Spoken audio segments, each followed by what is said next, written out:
Okay, alright, so we're going to get scrapping on with the rival talk for tonight, Tom's APIs 2.0. Take it away, Tom. I should start off by saying that's a very arrogant name that I called this. This is not me saying that APIs are really bad, but I want to look at a different approach on how we build APIs. So before I get into it, I should do the obligatory who I am. This is a ridiculous photo. It was taken this morning. For those of you who don't know who I am, my name's Tom. I work here as a software engineer, but I'm also one of the organisers of codeHarbour, so thanks all for coming. And then my standard Twitter and my GitHub profile, there's nothing on it of any interest. So I want to start off with this word, which is another buzzword that's flying around. Most of the tech that I'm going to be looking at today is classed as serverless tech. And then there's a good scraping from Wikipedia of what that actually is, because I don't know what it is. It's just stuff in the cloud, right?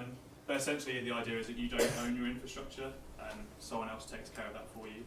So you don't have to worry about spinning up servers and databases. They kind of just exist out there. So that's kind of what I'm going to be talking about today. Specifically using this tool that's built by Google called Firebase. Essentially, Firebase is a collection of serverless tech that allows you to spin up stuff pretty quickly. Hopefully quick enough that I can do it in this talk. That's the plan. So I'm going to kind of jump straight over into a demo. It's going to be quite technical, but hopefully I'll walk through it slow enough that it should make sense to most people. But we shall see. Writing code in front of this many people is nerve-wracking. So we'll see how it goes. So to start off with, I have my front-end skills are incredible, as you can tell. I have a to-do list. So I want to start. I built a very simple front-end app. So this is built just a React Redux app. It's quite simple. That basically means that I have a to-do list. So I make breakfast. I can Eat go to breakfast. work like this, and I can check them off as being complete or incomplete. So that's essentially all this app does at the moment. And if I refresh, all of my stuff's lost. So what I want to do in this talk is go from, well, how do I go from this to it being in a database, persistent, and using some of the Google tools to do that. So what I wanted to do is, I've kind of jumped ahead a little bit here, but I've signed up to Google Firebase. So you type in an email address and a password and you have Firebase. But, and I've also installed the command line tools, just because the internet's sometimes flaky. So that's fine. So I have access to Firebase tools, and it gives me this guide on how to start, which I haven't done any of this yet. So if I jump across to, can everyone see this code okay? Cool. Yep. And no one wants to see my music choice, so let's just switch terminal there. Cool. And I have my terminal with my React app running it, and no one's going to ask me to do that. So the first step here was to run Firebase in it, which pretty much just gets me up and running. And you get to fire, literally. So kind of asked at the beginning, like which parts of our tool set do you want to use? At this point, I kind of there's quite a few I want to use here, but I can add these in whenever I want. And the first part we want to use is functions. So as part of the Firebase toolset, you get access to Google Cloud Functions. So I don't know if anyone's very familiar with that stuff, but essentially all it is a script that runs when a request hits it, and it does whatever you've told it to do, and then it shuts down. And Amazon have their own versions, but I don't like Amazon. So I'm going to pick to use functions at this point, and it kind of just goes off. So from here, this is a list of all of the projects that I have set up inside Google Firebase. So I've got my own apps that I'm running, but this is the demo app, so I'll pick that one. And it kind of just runs me through it. Like, I don't want to write in TypeScript. Do I want ESLint? Not for this demo, because I don't trust myself to write it well enough. And yeah, I want to go off and install my dependencies. This is the one now, so this will be interesting. So while this is going, like, we can jump back across, so we can look inside. So this is once you've logged in, this is your Firebase desktop essentially. You can do lots of different things from here. And this is the functions list. So when I write a function, it will appear in this list for me. And I get kind of a lot of the stuff that Caroline spoke about around like the metrics and like being able to understand how well this is performing for free. Like all of that is built in. So I'll get the number of requests that have gone in, how long those requests took, the health of my endpoints, and you get logging as well for free. So every time any console logs you put in your code will end up in here for you. And any error codes, etc., will just happen automatically. So hopefully that's gone installed. So now, like, how do I get started? So Google obviously give you a lot of documentation around this, lots of example functions, but I'm going to cheat and use one that I wrote earlier. So inside my project, that's big. Just close. Some of you, I can see who's laughing. I knew it would be.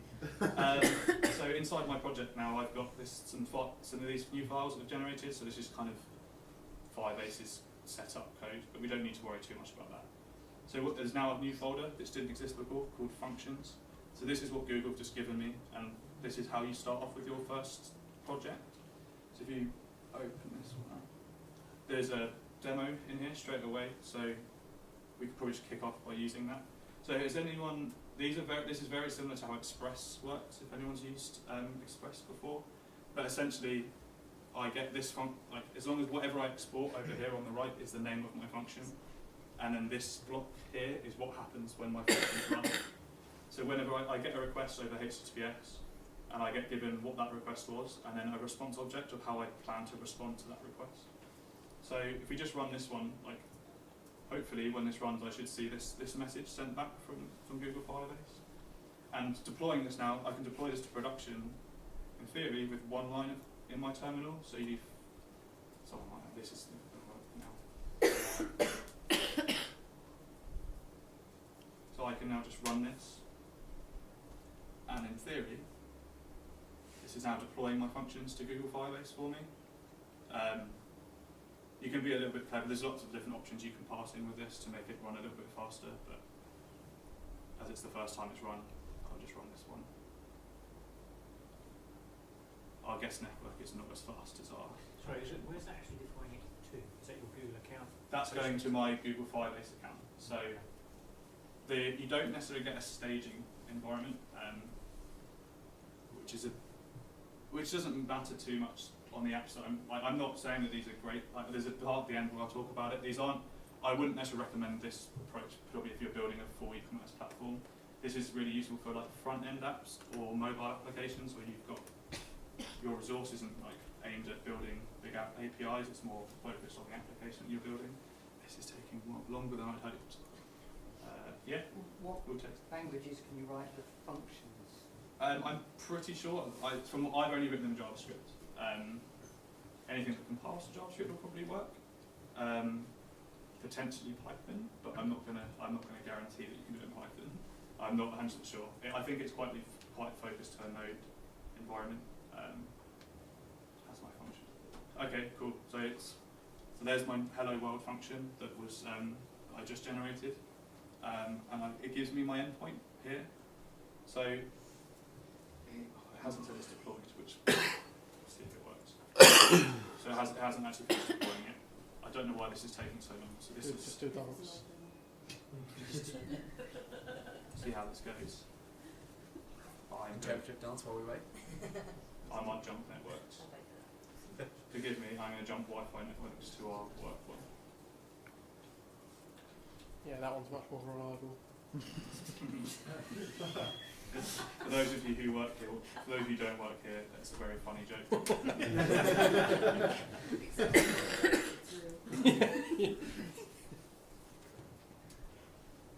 problem is you use Wi-Fi.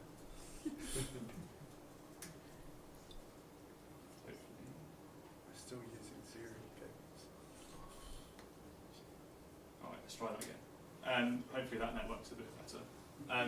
But essentially when this runs, I end up at the bottom and it goes, here's your endpoint's created, here's a URL to it. And I can begin making requests to it. This is the part that I thought would work, because it's my coding I didn't trust. But while that's going, we can jump ahead a little bit. So I've got this request, right? Like I can, in my browser, I would be able to see this message now when I hit my endpoint that's created. So how the next step is like, so I've got to-dos, right? I need to post those to-dos off to an endpoint that I'm going to create. So to start with, I can just start off by creating a new one. Create to-do. And all this stuff's pretty simple. I can just literally, I should just do this. I can literally just copy and paste what I get. So in here now, if you can imagine that I've posted up something from my front end app, and I've got access to whatever I want. So whatever I send up in my request, so I'll get my request body. So the text of the to-do.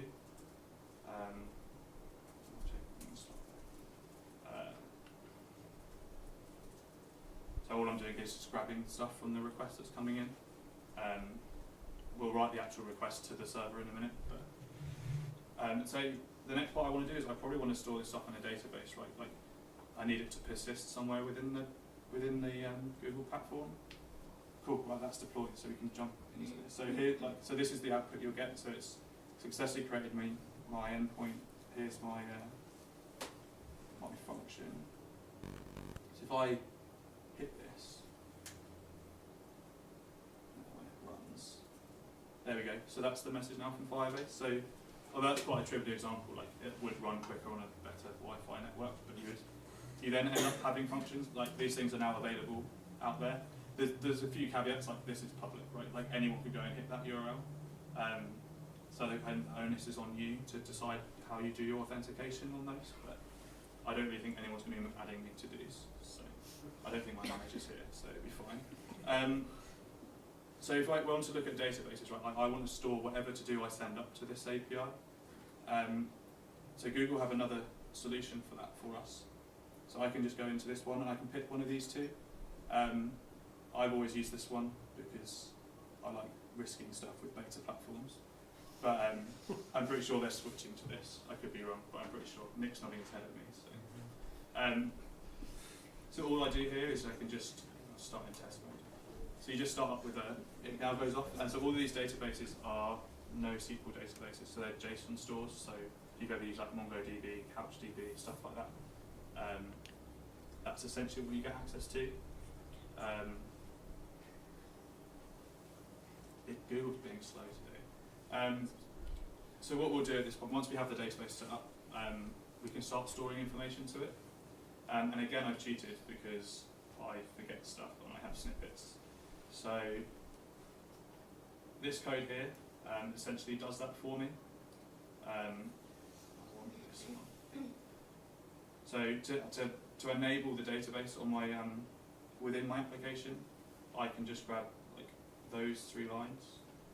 Put them in there. So that's done now. Like I have access to a database that's created for me, and that's pretty much all it takes. Like, and I can now just go into my other one.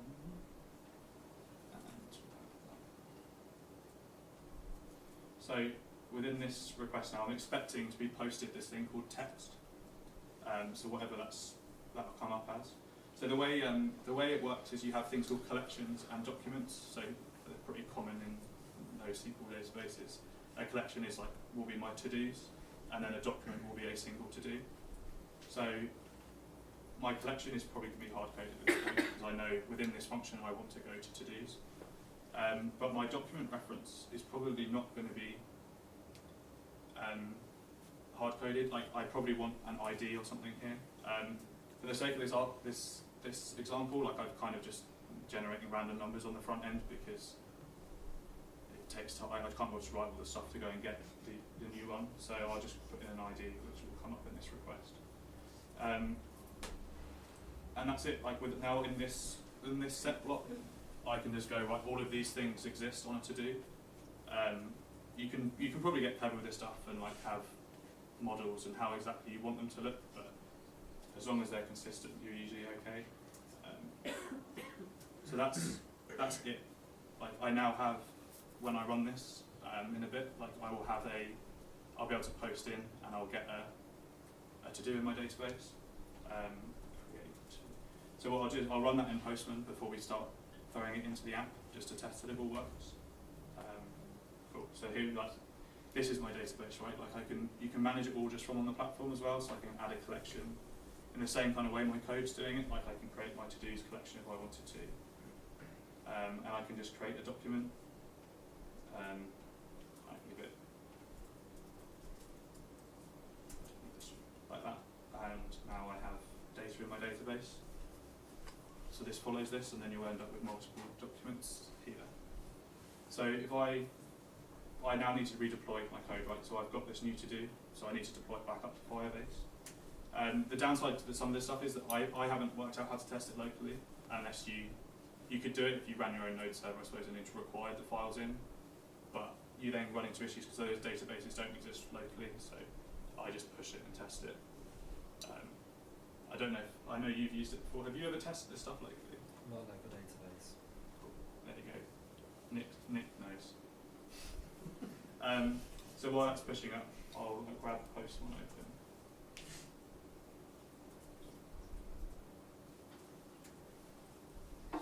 Feel free to jump in at any point, by the way, if I'm going too fast. I have a habit of going, not going to finish that.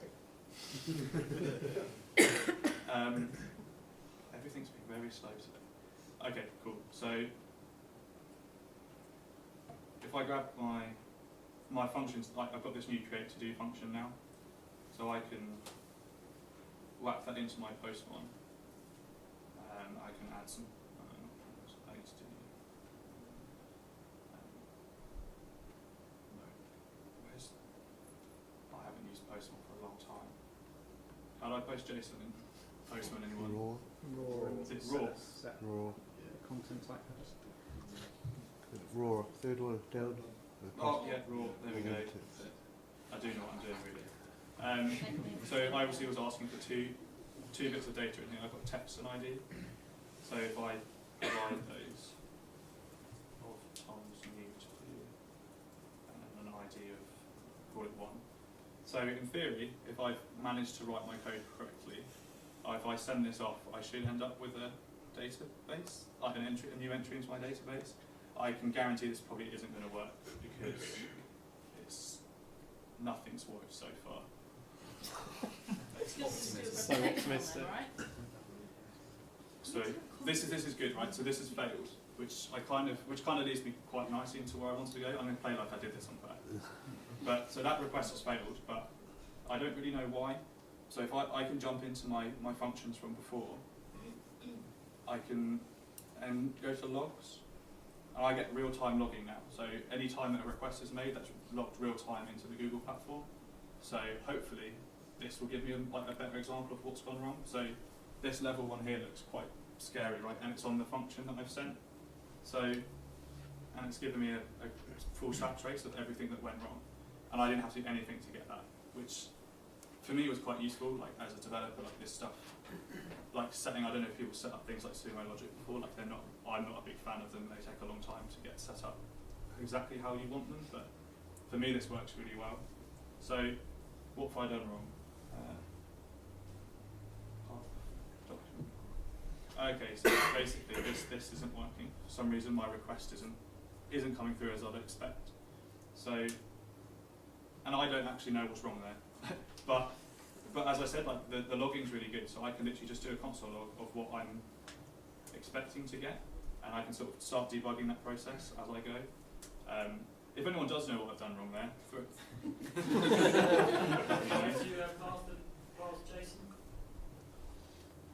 possibly. Let's jump back to my example where this is working. So you're console logging out inside of that file, but you would then mention that everything that we send forward is logged. So yeah, so any error, all the errors in the request get logged, but you can then explicitly log as well. So right. if you do console logs, those explicit logs will end up in that log trace as well. So in this case, like I'm logging what the request is giving me.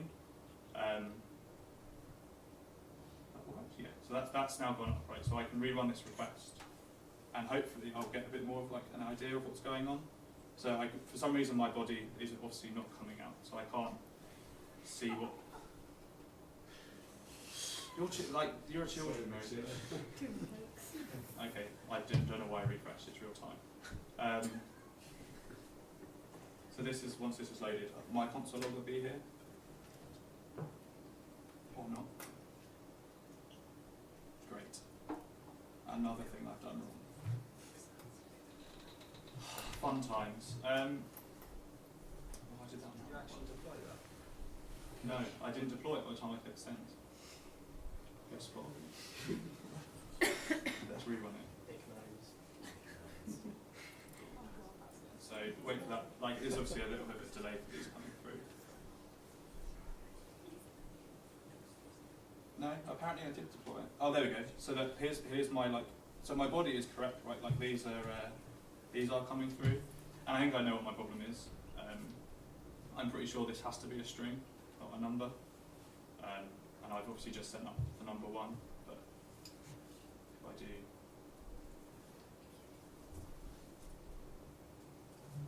If I send this up, I think that will work, or not.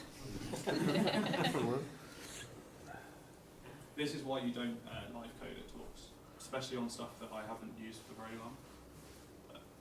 Okay, so the error message again. What's this? Oh, this is what happens when you copy and paste code between projects without actually doing it. You don't copy code. So I can send back whatever on here, like, success. Let's try.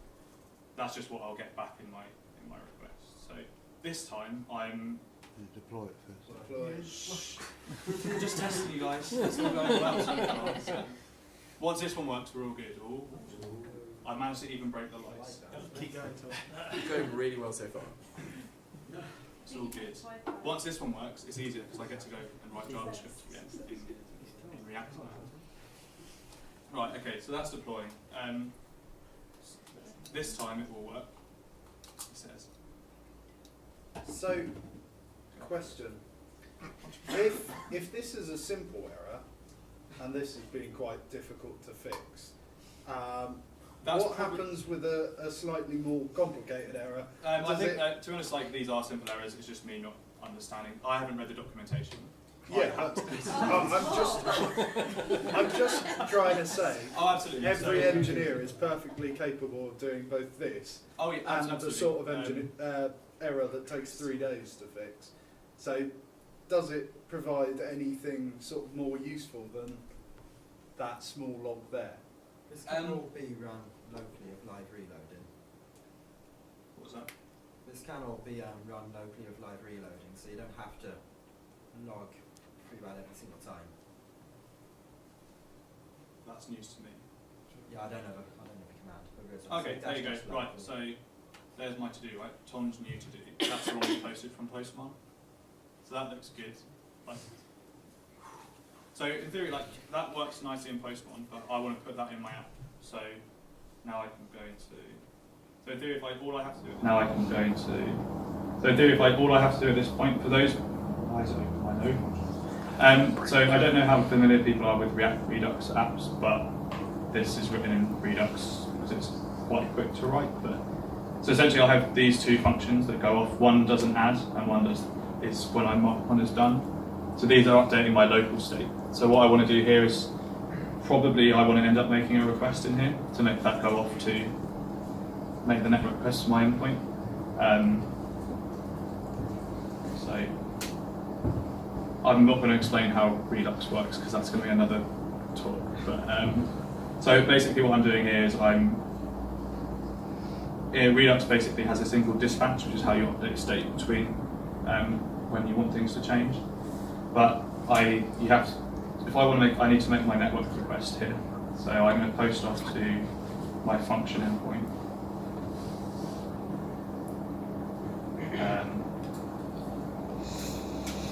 This is the bit that I have to Google. I haven't written fetch request for a very long time. I have it on here.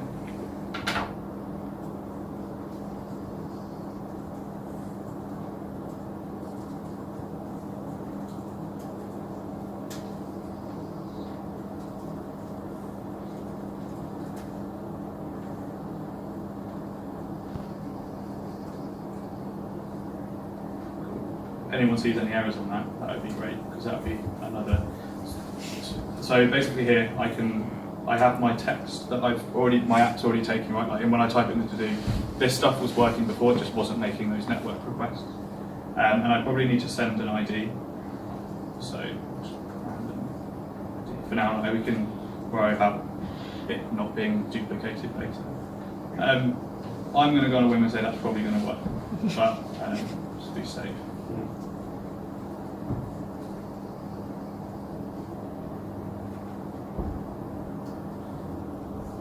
So if I now start up my React app, hopefully when I type it to do in, that gets sent off to the API.